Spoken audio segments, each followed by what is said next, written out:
Hey guys, how's it going? So I'm gonna do a couple of videos for you guys. I did a couple of videos on this before, but I'm gonna do this video again, spotlighting this issue that I've had with the shifter. So basically, this is the first time I'm turning my car on. Well, I'm turning my car on this morning, so you can tell like how it goes in and out. Like if I push it forward, you know, it'll shine up, it'll light up. But once I let it off, the light will go off, the park light will go off. So basically, I haven't driven this car. Actually, I have a couple cars, and I didn't drive this car for often enough. And I found out that it's not actually the shifter itself. You would assume that it's the shifter that's the issue. But let me just start this up. It'll definitely start up if it's in park.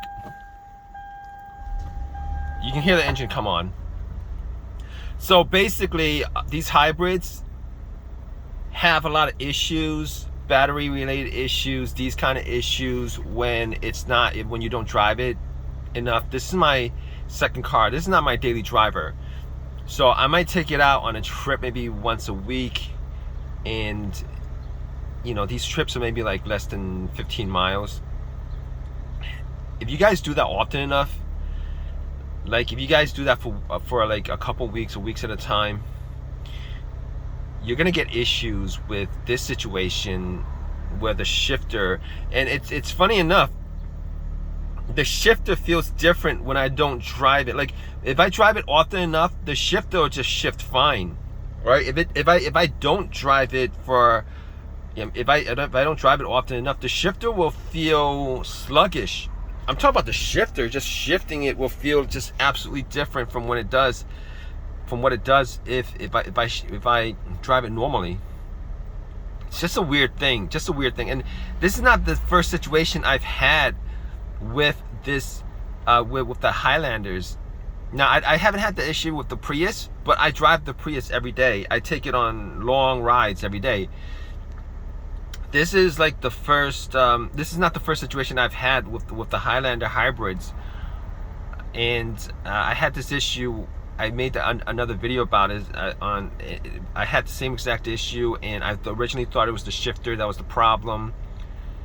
I went on eBay, bought another shifter, and when I drove it often enough, this problem went away. It's like it went away, 100% went away. Didn't have a problem. Hadn't had a problem since, and I had that shifter. I think I still have that shifter lying around in storage.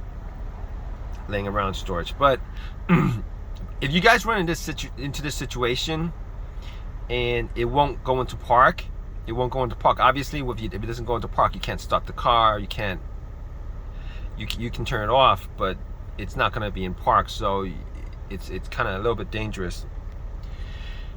Anyway, I've said this in the other video. If you run into this situation, you again can't get in park, and a lot of times you'll be shifting from reverse to neutral to drive, and then you could shift. You're going to try to shift it up to park, and that park doesn't light up.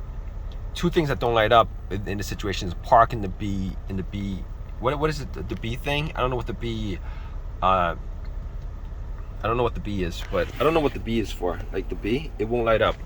Anyway, what was I saying? Right, so if you guys are in this situation and you guys need to get in the park, and you guys are gonna have to try it multiple times, because you know, if it runs into this situation, what you want to do is you want to take your foot off the brake, and then from like whatever other position your shifter's in, you're gonna want to immediately just shift into park with your foot off the brake. And sometimes it'll catch. If you do it often enough, it will catch. And what'll happen is it'll go in, it'll go out, it'll go in, and you're just gonna have to, you know, work your shifter and push it up for it to stay in park, for you guys to power off normally. And do the same when you power on. You need to push your shifter up so that it's in park, and then you reach for the power, and then you put your foot in your brake, and then you start up normally. But this is not a shifter problem. It's not a battery problem. It's not a transmission problem. It's none of those things. It's a battery issue where the battery, for whatever reason, recognizes that you don't drive the car enough. It doesn't charge the car up enough, and you're gonna get some weird issues. This is one of the weird issues for all you hybrid owners. If you guys do get this issue, this is one of those issues. And then the other issue is the VSC issue, or VCS, VSC, I forget. I've done a ton of videos on that, and it ended up being the same situation. I haven't had that issue since August, when I had this issue, and when I figured out that you'd have to, you want to drive your car, a certain amount per week just to get the car, just to get the battery recharged to a certain extent, or just to get the ECU to know that you drive it enough that it's recharging the battery or whatever. And that's originally, with that situation, I thought it was the battery that was going out, and I was almost about to go out and pay and spend $2,000 on a battery and maybe $1,000 to have somebody hook it up, because I thought it was the battery, but haven't had a battery issue since.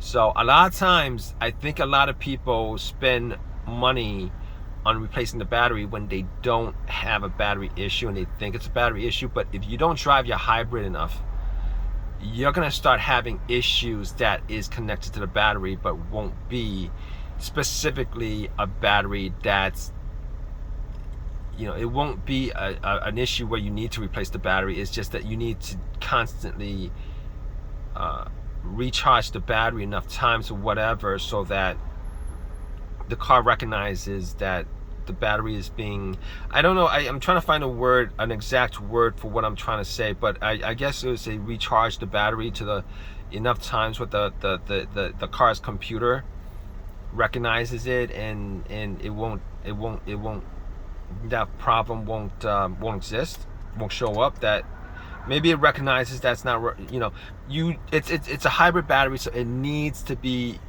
constantly recharged. Your car needs to be constantly used, because if it's not used, and I've heard this from dealership who's worked on these hybrid batteries, the worst thing you can do to a hybrid battery is to have it discharged to 100%. It's like a lot of damage that it does to the battery, So if you guys are in this situation, I'm just putting it out there.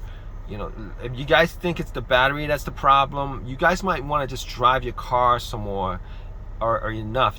You might want to just drive your car a lot more, or just schedule out during the week when you want to put some miles in your car, because you want to put some miles on your hybrid.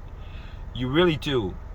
Maybe at least like an hour or two per week, just for driving, just to replenish the battery or whatever, because that's like the main issues of hybrids. If you don't replenish your battery enough with charging, you're gonna get some weird issues that you might not think, particularly with this issue that's related to the battery.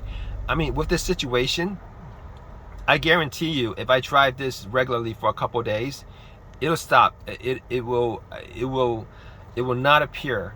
It will not appear until that next situation where I just let the car sit for a week, or maybe I'll drive it maybe like 30 minutes and then I'll let it sit for 7 days.